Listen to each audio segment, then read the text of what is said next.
I hate summer. Not only is it unbearably hot and humid, it's also a complete and utter waste of time. Every single summer, I have to figure out something to do so admissions officers won't look at my resume and think I did absolutely nothing while I was out of school. As if the summer is actually some kind of vacation. Nope. Especially not this summer. Everyone knows what you do during the summer before your senior year is just as important, if not more so, than what you did during your junior year. Rochelle, what on earth are you doing? Everyone except my mother, apparently. I peek one eye open and find my mother staring down at me, the ends of her silk press swaying above my face as I lie on the floor. As per usual, she is perfectly put together. Her light brown skin shines with whatever new body butter she's trying, and she's wearing a matching tank top and yoga pant set that I'm sure she got out of some bargain bin. It's Wednesday, so Ma should be in her Manhattan office taking calls and working on a bunch of corporate law things I don't yet understand, but someday will. Instead, she's been cutting back on the number of cases she takes on lately and has decided to give herself the day off. Not to be dramatic, but I want to die, I say. She pauses. Are you speaking in song lyrics again? Wake me up when August ends, I reply. I close my eyes again, hoping the earth will swallow me whole and wrap me in a cocoon for the rest of the summer.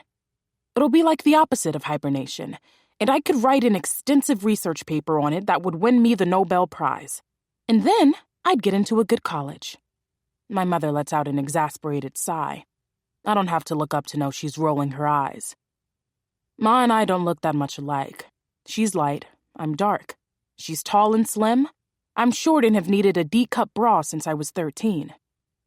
She changes her hairstyle on a regular basis and owns every Fenty product ever made, while I'm committed to my straight black box braids and natural-faced look. However, I have adopted many of her mannerisms, which include, but are not limited to, rolling my eyes, deep sighing, and snapping my fingers when I remember something. Thus, I can practically feel when she's rolling her eyes at me, but I can't help it that I'm depressed. It is almost July, and I have absolutely nothing productive on my calendar. What I need is something to stand out to college admissions, specifically to the Wharton School at UPenn. You would think Ma would understand since she is an alum, but it's as if she's completely forgotten the work ethic and level of determination it takes to get into her alma mater. Ma nudges my shoulder with her foot until I open my eyes. What happened? She asks. I let out my own sigh before I confess my latest defeat at the hands of corporate America. I got another rejection. Ma moves around me to sit on my bed. From where? I push up from the floor a bit to face her. The little bakery down the street, I say. They said I wasn't experienced enough. How hard is it to frost some cupcakes? Ma laughs at that, and I glare up at her. She holds up her hands in mock surrender. I'm sorry, she says. But I imagine the job probably isn't as simple as you think it is. Besides, Mrs. Gregory runs the bakery mostly by herself. I'm sure she wants someone who can stick around and be there full time, not someone still in high school who, last I checked, preferred her cupcakes plain, with no frosting. I like frosting, they just always put too much, which is exactly why she needs my help. Ma has the audacity to laugh again, and I groan, throwing myself back on the floor.